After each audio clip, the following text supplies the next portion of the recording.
Hello everyone, welcome to another tech video on how to disassemble the standard MWS stand mics. I think we're going to start a small series on all the different MWS mics you can get, how to disassemble them, how to maintain them, and give them a clean every now and again. It should be common knowledge for all gas blowback players and users, as maintaining your equipment is a very important part of using gas blowbacks. So a few equipment that you're going to need. Ideally, you're going to need a bench block, gunsmith block or something like that. The actual terminology always flies over my head, but something looks like this. Or alternatively, before I got one of these, I used a wooden block. It gets the job done. Next, we're going to need some gas valve keys. So these API ones, AIP ones are really good. I like them because I can get a good grip on them. But on Amazon you can get the 3-prong ones. They will do just fine. We're also going to need a pin punch, a small one, a really fine one, and a moderately. I don't actually know this size is 5/64. I don't know my inches, so I'm just going to show this to the camera and hopefully that picks it up. And we're obviously going to need a mallet of some sort. Screwdriver, I like the ones with a multi-tip. We're going to need a small Allen key head, as well as a pair of tweezers. So that's the equipment that you should require to disassemble one of these mag fully. And then we're going to get to some of the other bits and bobs for maintenance later on once we get this disassembled. So first things first, we're not going to need that just now. We are going to undo the 2 screw at the bottom here. Always keep a hand over the bottom plate of the mag, because otherwise the spring will shoot out. These 2 screws are the only things that's holding the bottom plate on, so now we're going to very carefully release while covering all the other bits. And we have the spring follower, the bottom plate, the spring itself. Here we are. And then now we're going to need the gas key to undo the inlet valve. That comes out like so. And we can grab the larger one and get a good purchase on that and just start unscrewing this.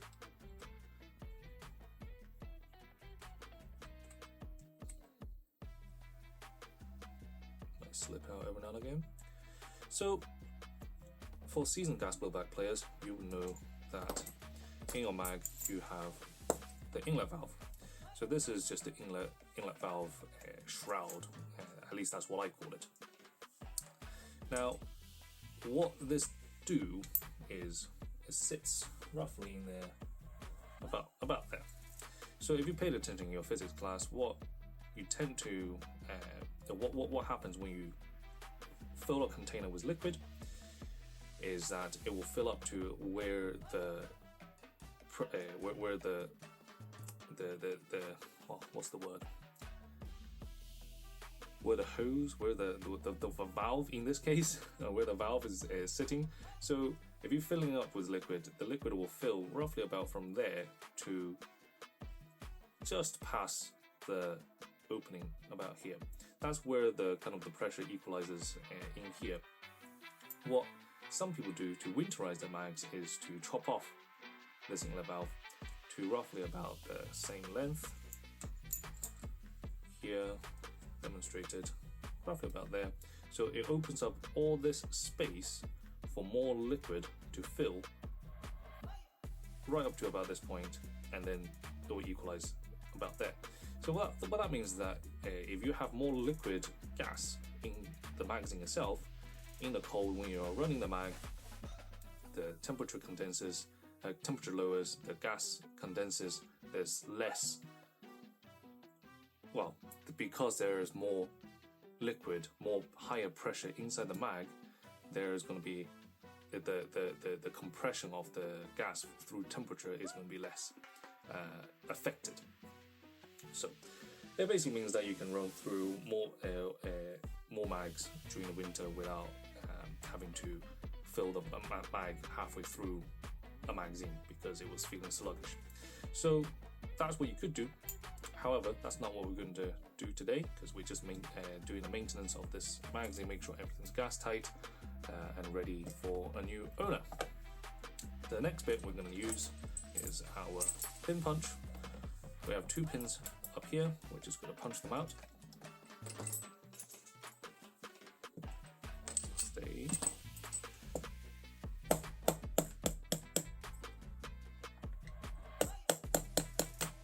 Now, it doesn't really matter which side you punch them out. As you can see here, the knolling is in the center.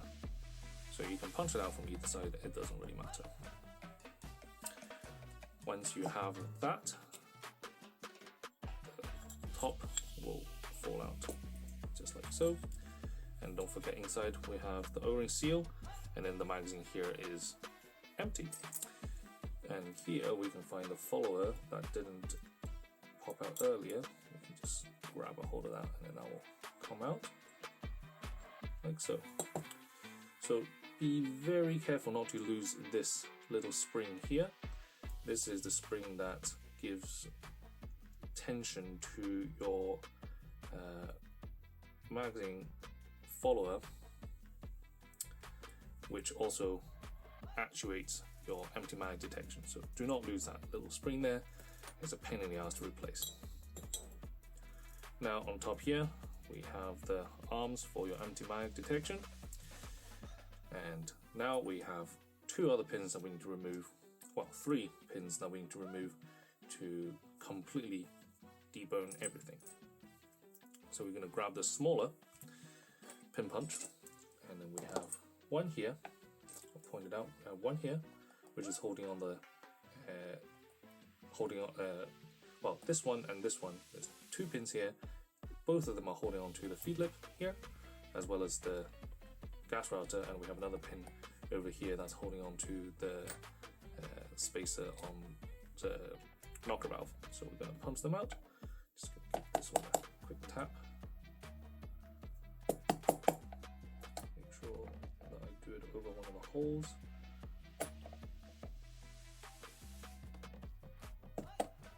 There we go. That's one out.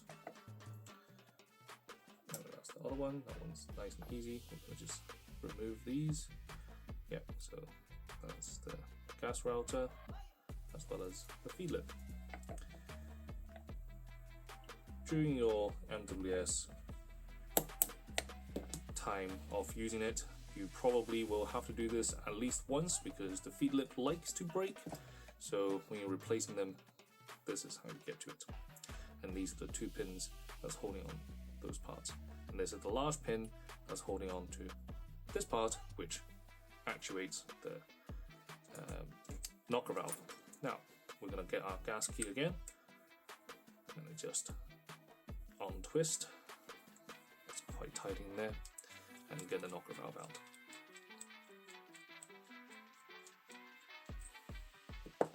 Sometimes it requires a little bit of persuasion. I like to get a tweezer in there, and pops right out. So that is your magazine fully disassembled. Now this mag wasn't leaking to begin with, so I don't really see the point of replacing any of the O-rings. Most of the O-rings are relatively easy to repair because of the Least Precision MWS O-ring kit. These are great. In here you can replace the O-ring for the inlet valve, the knocker valve, etc. The only O-ring that you can't replace, or not that I've found anyone have for sale as a replacement part, is the main O-ring. But I've never really had one of these go either. So until then, we're okay.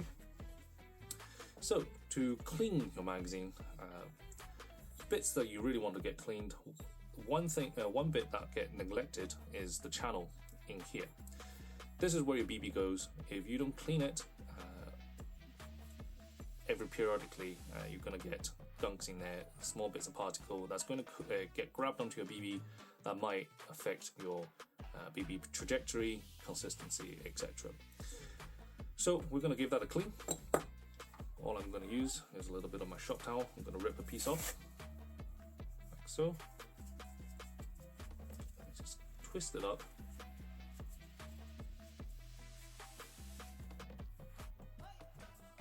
I'm going to feed it through the bottom here. I'm going to give it a dry pass first.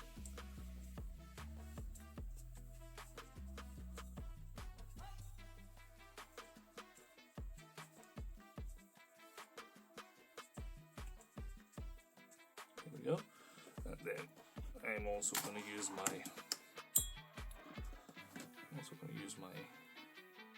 barrel cleaning tool and just push it out on the other side.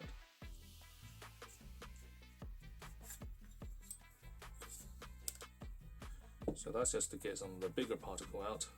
And then now what I'm going to do is, in here I have 70% isopropyl alcohol and 30% water, and this just helps with isopropyl alcohol get rid of all the silicone oils I may have got in it, debris, etc., and water just kind of grab a hold of everything else. So I'm going to do the same, just stuff this paper towel in here.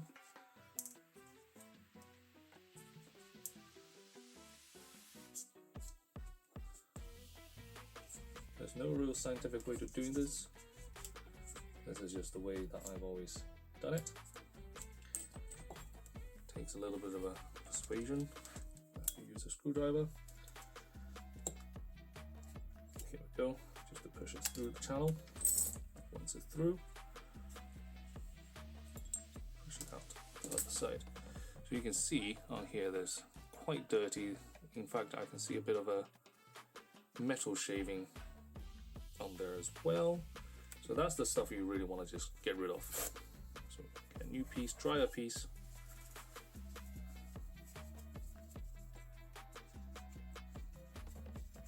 And we're going to do another pass. It's very much like cleaning your inner barrel. So if you ever clean your inner barrel, the process is roughly the same. You're just using a little bit more blue paper towel.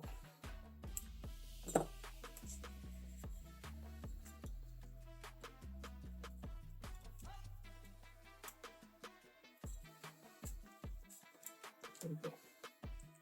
Now that's looking a lot better. Now we can discard the bits that we don't need. Now the next bit to clean is on the rim of the seal itself. So again, we're going to do a little bit of isopropyl alcohol on my Q-tip here, and then just wipe that away.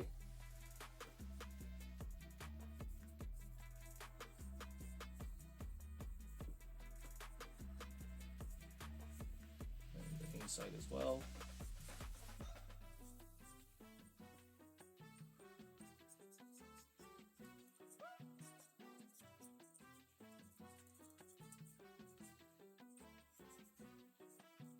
Here we go, and we swap around, just try it off.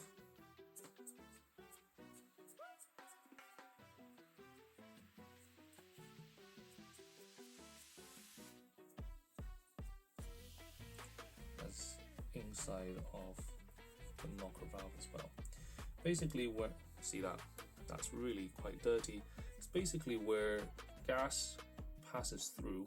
You're gonna get some dirt build up either way. So I'm gonna get a new one. Just clean it out. So that's looking a lot better already. On the top as well, and off on the side of the magazine.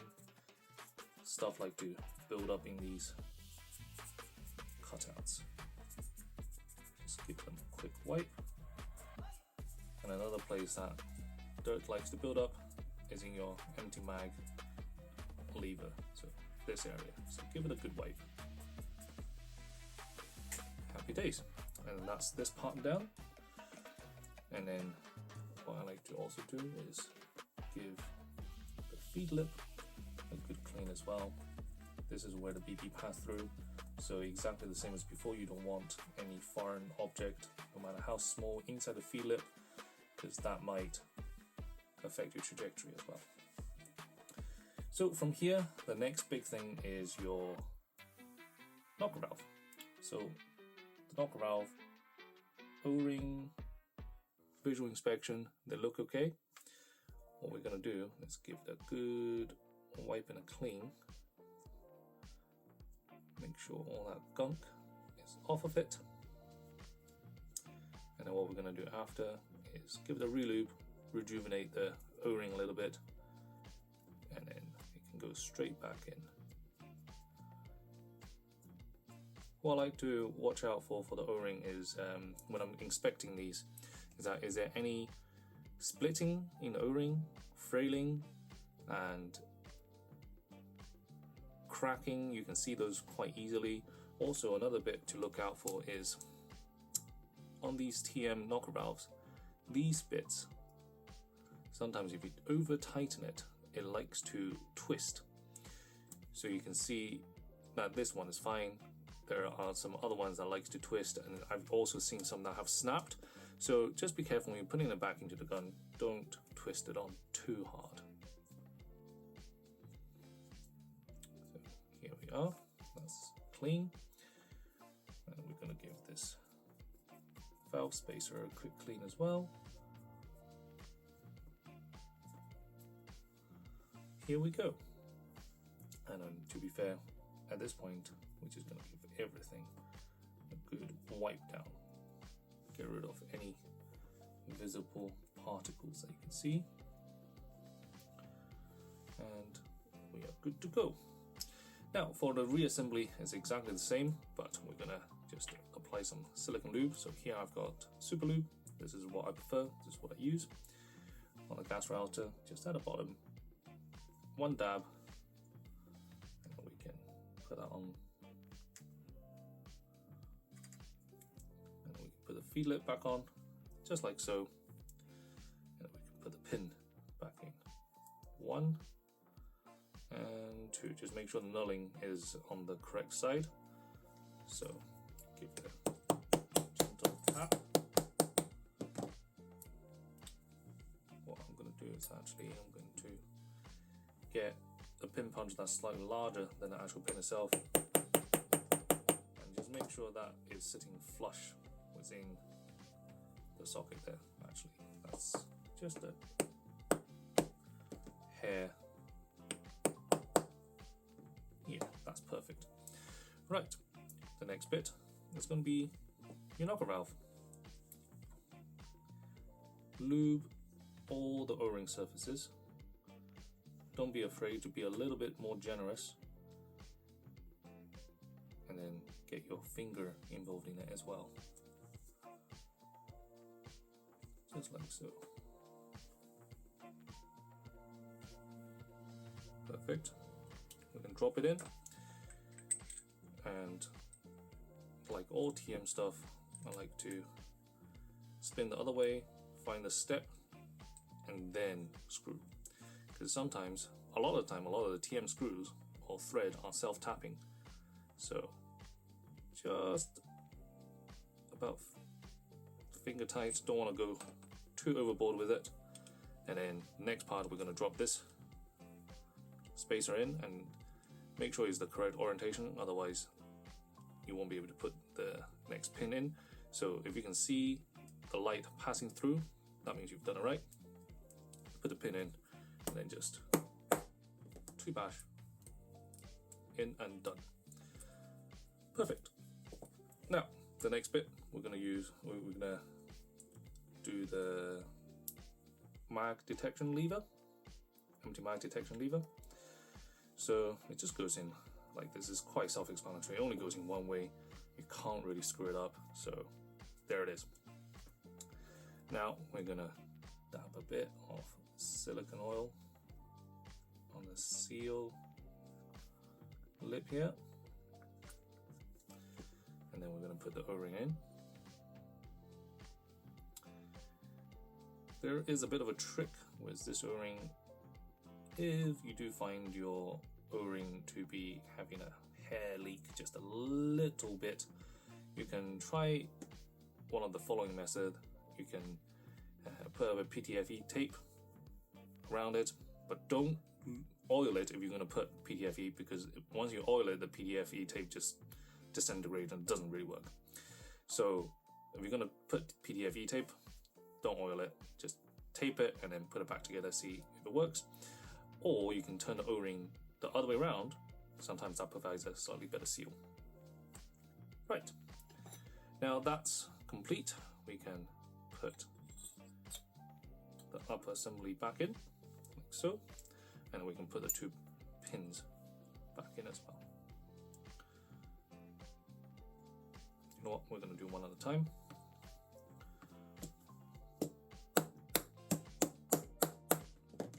Go, one's in.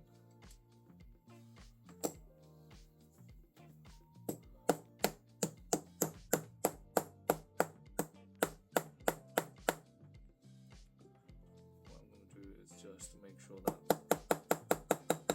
these are seated properly.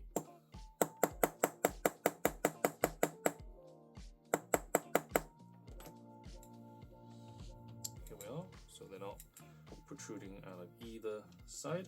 Get a tad more. Right, that's perfect. Now we're gonna, before I put this back in as well, just an O-ring, bit of silicone oil around the edge. Put that in.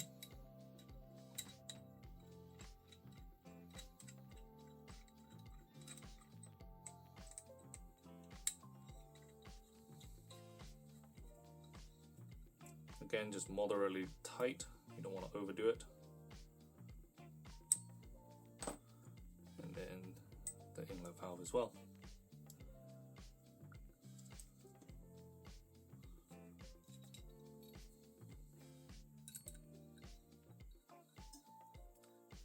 Especially the inlet valve, you don't want to over tighten it, because if you do, you might strip it completely and it is a pain in the ass to get it out.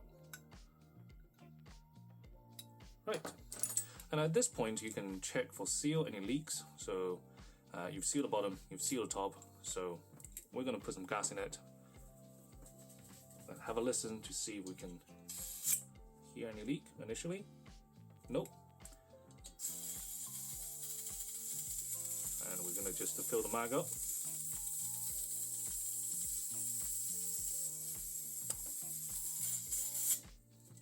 Now the magazine is full. Have another listen. Can't hear any hissing, leaking, and yeah, the mag is gas tight. Happy days. So the next thing we're going to do is literally just put the follower in. Make sure the follower is in at a correct orientation. So your empty mag detection should be facing left if the feed lip is looking forward. So I'm just gonna give it a little nudge. Here we go. Goes in like so. And on the spring itself, if you look very closely, one end is smaller than the other. Now, the small end, I always put the small end towards the follower. The least amount of movement, and these are just, standard AEG springs, so if these springs go, it's quite easy to replace them.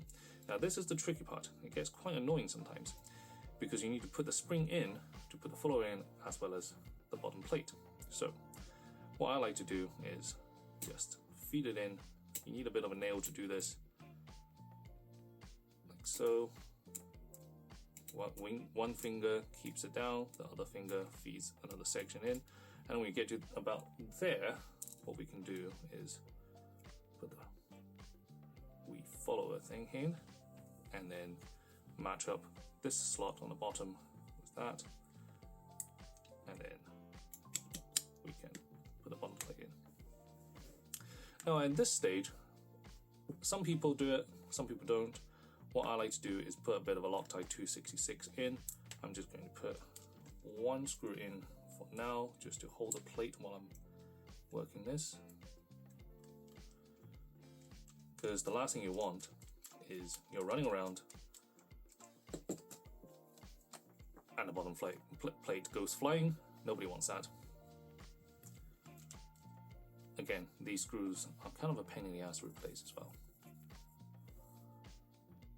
And the good thing with the Loctite 266 is that it is tight. Nothing will shake loose. I use this in all my gas blowback projects. Your barrel nut, castle nut, etc., etc. I use 266 because it's strong enough that it's not going to come loose during all the recoil and all the shaking, but you also don't need a blowtorch to melt it off. And just a dab there.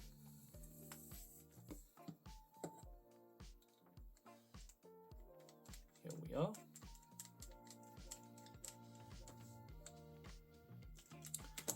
So that will take 24 hours to cure, but for the time being, this mag is serviced and it's gas tight. So yeah, thank you very much for watching. What I'm going to do next is probably one of the GM mags, and there is a bit of an upgrade that you can do to the bottom seal on the V2 mags. So yeah, if you have any questions, do drop a question in the video itself, and go follow me on Instagram as well. I've been putting up loads of photos and some of the other customer guns I've been doing, my personal experiences I share on there as well. So give it a follow. Thank you very much for watching. See you next time.